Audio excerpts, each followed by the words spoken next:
Hey there and welcome back. Today we are going to be creating this like burnt orange, red, burgundy eye and lip look. It is perfect for fall. It definitely reminds me, as I'm taking out of all of my decorations, putting out my fall wreath of fall. Really, a lot of the colors mimic that. I think it's really great if you have any big presentation or like party or anything to go to. It definitely can be worn just, you know, as like an everyday makeup look as well. So if you'd like to achieve this fall eye and lip look, please keep watching. Okay, so to get started on my eyes, I'm first going to go into my Carly Bible palette and just set the entire eye with that light, the lightest shade, the kind of flesh color, just to make sure that all the makeup goes on my eye. You know, there isn't any kind of tint from the skin showing through before we go in with these different colors here. Okay, and before we kind of go in with the main shadow that I'm going to be using today, which is the Meet Matrimony Color in Marriage. It's kind of like a burnt red, kind of burgundy color. We're going to just first go in with the Tarte Pro to Go palette in the Amazonian Clay palette, and first go in with the color Crisp and work that into the crease. And I'm doing that with a Sigma E70 medium angled shading brush. And I'm also going to take the color Drive on that same brush and kind of blend that in just to kind of make it a little bit softer. Okay, then to go with the main color, we're going to take that, as I was saying, that darker burgundy kind of rust color. And I'm just going to start on the outer part of my crease, just kind of slowly working that up because it is such a strong color. Oh, it's so pretty. I'm just going to keep that really like low in my crease, so keep that really close to the mobile lid. Don't necessarily bring that up on the brow bone. And now that I have that into the crease, I'm also just going to kind of work it slightly onto the mobile lid, just in the very outside to kind of make a little bit of a V motion. So just a little bit on the corner of that on the mobile lid, and then into the socket to kind of make that V motion here. And just to blend that into the rest of the eye, I'm going to go in with a little bit more of Crisp, and this will kind of make it that nice, like almost like sunset look, because it'll kind of have that reddish burnt into the orange. And you can basically just keep on building. If you need more of the marriage color or more of the crisp color, just kind of build to the intensity that you want. You can definitely go with more of like sheer color, or you can build it up to intensify it. And then back in that Tarte Pro to Go palette, I'm going to take just a little bit of Stylin', that dark brown, and I'm just going to use that kind of over the marriage color in just the very outer corner of the eye. Keeping that really just right in the very edge. Okay, and before I go and put a color on my mobile lid, I'm just going to take my Sigma E40 tapered blending brush just to work those colors in. Make sure everything's really well diffused. Okay, then taking my Sigma E55, I'm going to take the color Boss and just pack a little bit of that on my mobile lid. I don't want to take away from kind of the reddish color, the rust color, so I'm just going to keep that really kind of low on my mobile lid, just barely up to the crease, and really just on the first probably 2/3 of the lid. Alrighty, then taking my NYX Epic Ink Liner in black, I'm just going to line my upper lash line.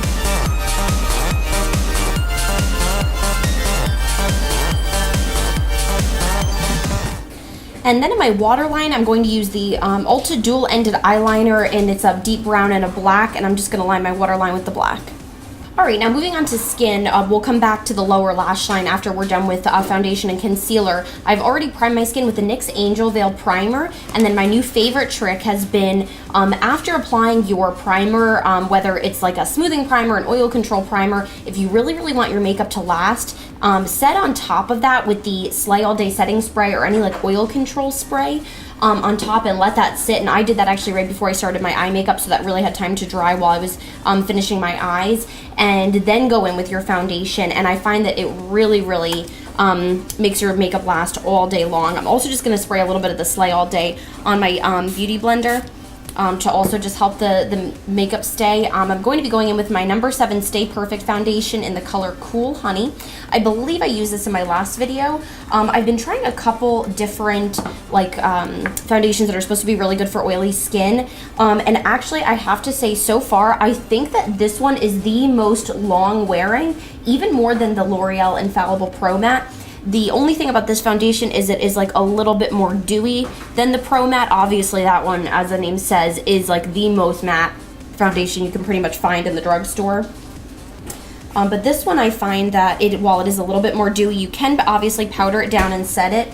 But like it's probably one of the only foundations, maybe besides the Estee Lauder Double Wear, that I'm actually able to put on and at the end of the day look at it and feel like it is not completely separated and moved all over my skin. Okay, and make sure to take that down onto your neck as well, especially as we get into fall, and I know kind of everybody's like skin colors are starting to change a little bit, not being out in the sun as much or not having the sun be as strong. But as you can see on my skin, like I am super shiny right now. Like this is definitely a more dewy foundation. Like this is not as matte, but again, it stays all day, and for me it powders down, so for me it's kind of my best option. But you kind of just have to see with your specific like skin and your skin needs, you know, like what works with yours. My new favorite concealer, the Tarte ShapeTape, and I have the color light medium. If you're in my last video, this is a concealer that like a lot of YouTubers use that I kind of had been a little bit hesitant. I kind of felt like, was it really worth the money? Was it really worth the hype? And then if you kind of saw me trying it for the first time in the last video, you'll see it very much is. It absolutely looks beautiful on the skin. And my other thing again is it stays in place. I feel like almost every other concealer I tried at the Bye Bye Under Eye. I tried some like drugstore brand versions of that one, the NYX Gotcha Covered, which was like really super full coverage, but they just didn't stay. Like even after, you know, I would do my makeup right before anchoring a show, do my half-hour show, come out of the studio, and I'd already have creasing. And I even had tried, you know, some other formulas that were more of like a stick. Like I had the Revlon Photo Ready. That one just like wasn't covering. So I just felt like all the ones that I was trying,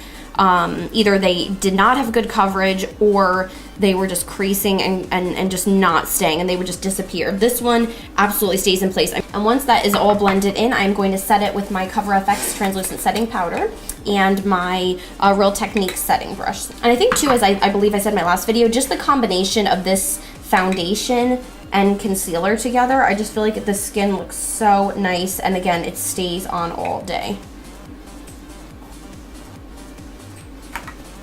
Okay, so once we've kind of pushed that into the skin to set the foundation and concealer in place, I'm going to go in with my Sephora contour palette, take just a little bit of the banana powder on that same setting brush, just under the eyes to make sure we're really nice and bright. And then we're going to go in with some contour. So just kind of patting and brushing that underneath the eyes again, just to make sure there is any discoloration showing through. Okay, then taking my Luxie 660 Precision Foundation brush and my center contour color, you know, whatever color obviously most flatters your face you should use. I'm gonna just contour the places that I usually do, the hollows of my cheekbones, forehead, along my nose, and along my jawline.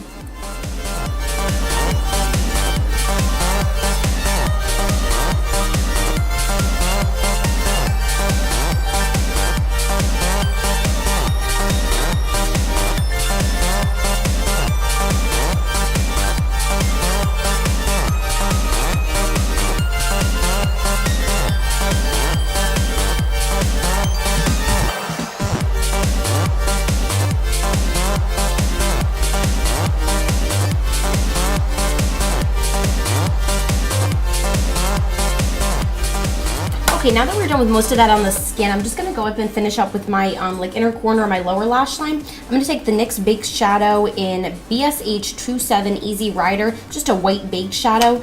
And I'm gonna take that in first on my brow bone as a brow highlight.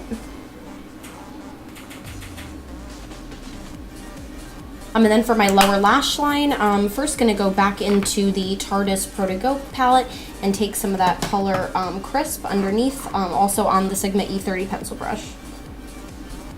And then going back in with the Burnt Red Burgundy Marriage color also, keeping that one a little bit closer to the lash line. Alright, now for blush, I'm going to use the Pacifica Wildrose and just use a little bit of that on the apples of the cheeks on my Angled Sephora blush brush. I'm going to go over with a little bit of just bronzer on my skin just to warm up and kind of hold on to my tan a little bit. I have the NYX Matte Bronzer. If you notice, I'm kind of patting on the skin today instead of really like blending in. I just had dermaplaning done again, and at first your skin is a little funky, the texture, so just kind of ignore that. Okay, let's move on to brows. Nothing different that I've been doing recently, just the same Maybelline. I think it's the Duo, the Define and Fill, a little bit of powder of the powder side on the front of my brows, and then kind of using the pencil for the next part of it. I'm gonna kind of skip through this part because you guys have seen me do this a million times. Okay, and once I'm filled them in, I'm just gonna set them with the Estee Lauder brow gel. It's just a clear brow gel, but any clear brow gel just to kind of set your brows in place. Or if you feel like they're still looking kind of sparse, you can put a little bit of like the Benefit Gimme Brow or any like tinted brow gel. Okay, now I want to try a new mascara that I just got in my Ipsy, I think last month. It's the Eyeko London Black Magic Mascara. It's, the description in the box is designed for after-hours seduction. Our ultimate mascara combines drama, volume, and curl with a carbon black finish to visibly transform and intensify your lashes. And it also has botanical extracts in it, supposedly to help kind of the health of your lashes. It just kind of comes in this cool like tube here, and then has like the part on top. I've never seen that. So I just kind of wanted to try this one. And it just kind of comes in a nice little curled, arched wand here. So how that looks on my eyelashes. Oh wow, it actually is pretty nice. I really do like the arched wands. I feel like for me they just help my lashes look a little bit longer.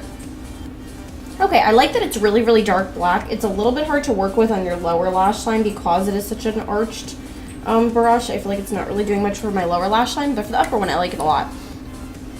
I may go over this with another mascara just because it's not necessarily really like thickening, but it seems like it's pretty like lengthening as far as a mascara goes. Okay, that actually turned out really nice. I am just going to go in with a little bit of the L'Oreal Voluminous Lash Paradise. Has been like my new like go-to mascara. Just to add a little bit of thickness on top of those lashes. Or you can go in with false lashes if you prefer. Okay, and I think the combination of the two mascaras together turned out really nice. Alright, well let's set this all in place with the NYX Matte Finish Long Lasting Setting Spray. This is my new favorite setting spray. I found that this one works even better than the Gerard Cosmetics Slay All Day, but I do like the Slay All Day for that kind of setting after you do your primer to really make sure the oils stay away. But I think that the NYX actually makes your makeup stay on and stay matte a little bit longer. Going in with the Maybelline Super Stay Matte Ink in the color 50 Voyager. This kind of is like a burgundy dark red, and this kind of complements this the eyeshadow really, really well. And I like that as a really fine tip, so I can kind of line my lips first and then go back in. I just think this is like such a pretty fall color. And what I love about the Super Stay Matte Ink is just that, as it says, it really stays in place. And that is like, I feel like where I've been kind of focusing my makeup. I'm just looking for products that really, really are going to last all throughout the day. Because especially like when I'm running around reporting, I'm sure you feel the same way when you're running around at the office. You just don't have time to necessarily like, you know, powder all the time or reapply or constantly touch up. And I just love like with some of these new products that I've been kind of testing out, that they really do stay. I'm just realizing now I don't have any highlight on, but I kind of feel like I am like shimmery enough with this, specifically with this foundation and with this Pacifica Wildrose blush. But obviously if you want to add a little bit of highlight, go ahead and do so. For me, this is the completed makeup look. Hope you enjoyed. Have a great week and have a great beginning to your fall. Please like and subscribe.